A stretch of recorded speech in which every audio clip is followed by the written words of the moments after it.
दोस्तों, स्वागत है आपका अपने YouTube चैनल आदित्य लोक में। यहाँ आपका हार्दिक अभिनंदन है। आज हम आपको बताने वाले हैं महिलाएं को अपने मायके से यह 3 चीज नहीं लानी चाहिए वरना हो सकती है अनहोनी। दोस्तों, आज जो भी जानकारी हम बताने वाले हैं वास्तु शास्त्र को लेकर ही बताएंगे। आज हम आपको बताएंगे कुछ ऐसी चीजों के बारे में जो अगर एक बेटी अपने मायके से ससुराल कभी लाती है तो उसके घर बर्बाद हो जाते हैं।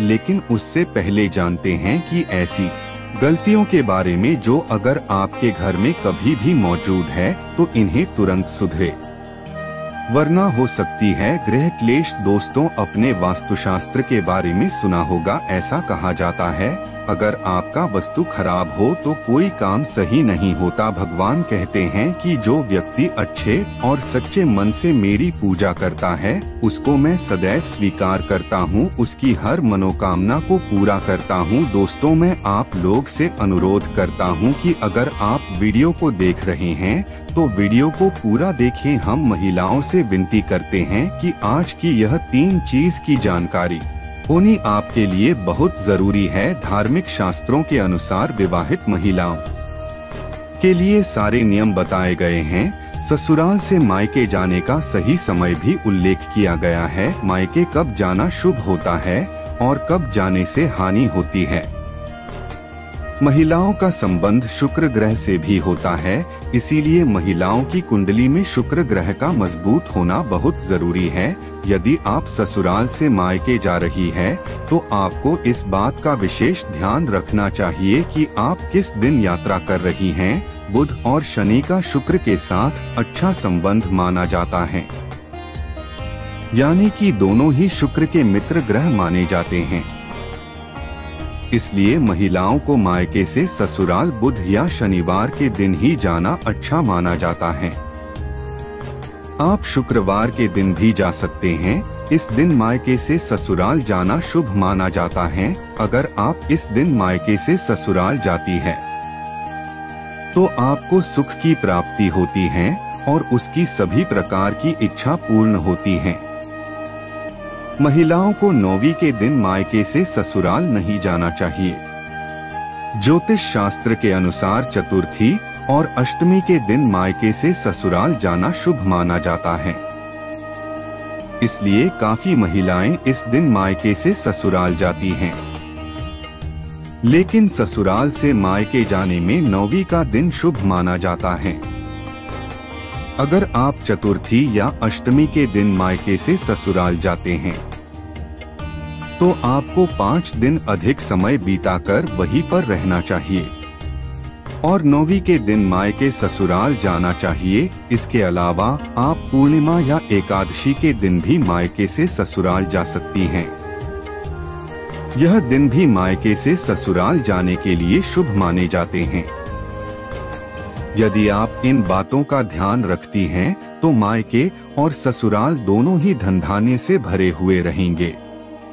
अगर आप जिस दिन भी मायके से ससुराल जा रही है या आ रही है तो कहीं घर में कांच टूटने से आप उसे यात्रा को रोक दें और कभी भी अपने जीवन साथी से झगड़ा कर यात्रा नहीं करनी चाहिए। ऐसा करने से मायके और ससुराल में धन की हानि होती है। दोस्तों, चलिए जानते हैं कि कौन सी ऐसी गलती जिन्हें हम करते हैं उन गलती को सुधार कर हम अपने जीवन में सुख शांति ला सकते हैं।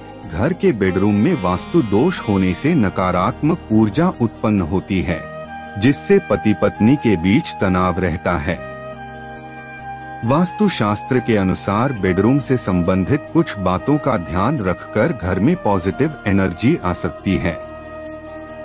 आइए जानते हैं वास्तु के अनुसार घर का शयन कक्ष यानी बेडरूम कैसा होना चाहिए। बेडरूम उत्तर पूर्व या दक्षिण पूर्व में नहीं होना चाहिए। दक्षिण पूर्व में बेडरूम होने से दंपत्ति के बीच झगड़ा होता है, जबकि उत्तर पूर्व में होने से स्वास्थ्य संबंधी परेशानियां हो सकती हैं। शयन कक्ष यानी बेडरूम में आक्रामक जानवरों या प्राणियों की तस्वीरें व देवी देवताओं की क्रोधित मुद्रा में तस्वीर या मूर्ति नहीं होनी चाहिए। हालांकि रिश्ते को बेहतर करने के लिए राधा कृष्ण का विग्रह लगाया जा सकता है। दोस्तों, वीडियो को आगे बढ़ते हैं। बेटियां बहुत ही नाजों से अपने माता पिता के घर में बड़ी होती हैं और उसी घर से शादी के बाद विदा होकर अपने ससुराल जाती हैं। जब बेटियां मायके से ससुराल जाती हैं तो हमारे भारतीय परंपरा में माता पिता अपनी बेटी की खुशी के लिए उसे हर वह चीज शादी के बाद प्रदान करते हैं। बेटियां बहुत ही नाजों से अपने माता पिता के घर में बड़ी होती हैं और उसी घर से शादी के बाद विदा होकर अपने ससुराल जाती हैं। जब बेटियां मायके से ससुराल जाती हैं तो हमारे भारतीय परंपरा में माता पिता अपनी बेटी की खुशी के लिए उसे हर वह चीज शादी के बाद प्रदान करते हैं, जिन चीजों की जरूरत रोजमर्रा की जिंदगी में उनकी बेटी को जरूरत पड़ती है। मायके से ससुराल लेकर मत जाना, ये एक चीज हो जाएगी पति की मौत। मायके से 3 चीजें कभी मत लाना, इससे पति की मृत्यु हो जाती है। शादी होने के बाद मायके से ये एक चीज ससुराल लेकर मत जाना। यदि आप नहीं जानते हैं तो आपके लिए यह जानना बहुत जरूरी है, क्योंकि कई बार हम खुशी खुशी में अपनी बेटियों को बहुत सी ऐसी चीजें दे देते हैं जिसे देना अशुभ माना जाता है। धर्म के अनुसार, शास्त्र के अनुसार एवं बहुत सारी नीतियों के अनुसार गलत चीजें यदि बेटियां शादी के बाद यदि वे जाती है तो उसके गृह परिवार में अशांति जा जाती है। यहाँ तक कि बेटी के सुहाग पर भी उसका असर कभी कभी पड़ जाता है। आखिर क्या है वह चीजें जिसे बेटियों को कभी भी शादी के बाद मायके से नहीं ले जाना चाहिए? आइए विस्तार पूर्वक हम जानते हैं। यदि आप नहीं जानते हैं तो आपके लिए यह जानना बहुत जरूरी है, क्योंकि कई बार हम खुशी खुशी में अपनी बेटियों को बहुत सी ऐसी चीजें दे देते हैं जिसे देना अशुभ माना जाता है। धर्म के अनुसार, शास्त्र के अनुसार एवं बहुत सारी नीतियों के अनुसार गलत चीजें यदि बेटियां शादी के बाद यदि वे जाती है तो उसके गृह परिवार में अशांति जा जाती है।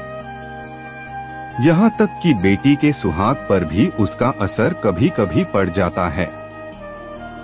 आखिर क्या है वह चीजें जिसे बेटियों को कभी भी शादी के बाद मायके से नहीं ले जाना चाहिए? आइए विस्तार पूर्वक हम जानते हैं। गैस चूल्हा। शादी के बाद रसोई की एक रस्म होती है। उस रस्म में बेटी मायके से दिए गए गैस चूल्हे का प्रयोग करें, ऐसा बहुत से माता पिता के मन में इच्छा होती है। इसलिए वह अपनी बेटी को विदा करते वक्त उसे चूल्हा प्रदान करते हैं।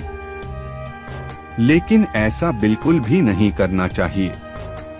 शास्त्रों के अनुसार कहा जाता है कि यदि नवविवाहित दुल्हन अपने मायके से चूल्हा लेकर ससुराल में प्रवेश करती है तो इसका सीधा असर उस घर के गृहस्थ पर होगा। ऐसा करने से नई दुल्हन नए परिवार में प्रवेश करते ही अपना चूल्हा, अपना रसोई बिल्कुल अलग कर लेगी, जो बिल्कुल भी अच्छा नहीं माना जाता है। इसलिए बेटियों को विदा करते वक्त गैस चूल्हा ना देकर आप उसे किचन से संबंधित चीजों को दे दीजिए। दोस्तों, अगर आपने अभी तक इस चैनल को सब्सक्राइब नहीं किया है तो कृपया कर सब्सक्राइब कीजिए और ज्यादा से ज्यादा वीडियो शेयर कीजिए। तो वीडियो में आगे बढ़ते हैं। नमक का काम होता है चीजों को नमकीन करना। जब बेटियां शादी के बाद मायके से ससुराल की ओर प्रवेश करती है तो उसका धर्म क्या होना चाहिए? नए घर में प्रवेश करते वक्त सबको साथ लेकर चलना, सबसे अच्छे से बात करना और जो भी रिश्ता उससे जुड़ा है उन सभी रिश्तों में मिठास घोलना। ऐसे में यदि वह मायके से नमक लेकर ससुराल में प्रवेश करेगी तो रिश्ते खराब हो सकते हैं। उससे जुड़ा हर रिश्ता नमकीन का रूप ले सकता है। ऐसा भी माना जाता है कि यदि नवविवाहित बहू अपने मायके से नमक रूपी कोई वस्तु अपने ससुराल लेकर आती है तो उसका सम्मान आजीवन अपने मायके के लोगों के साथ जुड़ा रहता है, लेकिन उसका संबंध अपने ससुराल वालों के साथ कभी भी सही तरीके से जुड़ नहीं पाता है। वह रिश्ता मीठा कभी नहीं बन पाता है। इसलिए बेटियों को विदा करते वक्त कभी भी नमक का कोई सामान ना दें। बसारी बेटियों को शादी के बाद विदा करते हुए माता पिता उसके पसंदीदा अचार को बनाकर भेज देते हैं, लेकिन ऐसा करना भी धार्मिक रूप से बुरा गलत माना जाता है। कहा जाता है कि अचार जैसे खाने में खट्टा होता है, वैसे ही वह पति पत्नी के रिश्ते में भी खटास पैदा कर देता है। कभी कभी यह खटास इतना गहरा हो जाता है कि पति या पत्नी में से किसी की मृत्यु तक भी हो सकती है। इसलिए इस बात का ख्याल रखना चाहिए कि बेटियों को विदा करते वक्त उन्हें कभी भी अचार ना दें। माता पिता का अच्छापन कभी कभी उनकी बेटी पर भारी पड़ जाता है।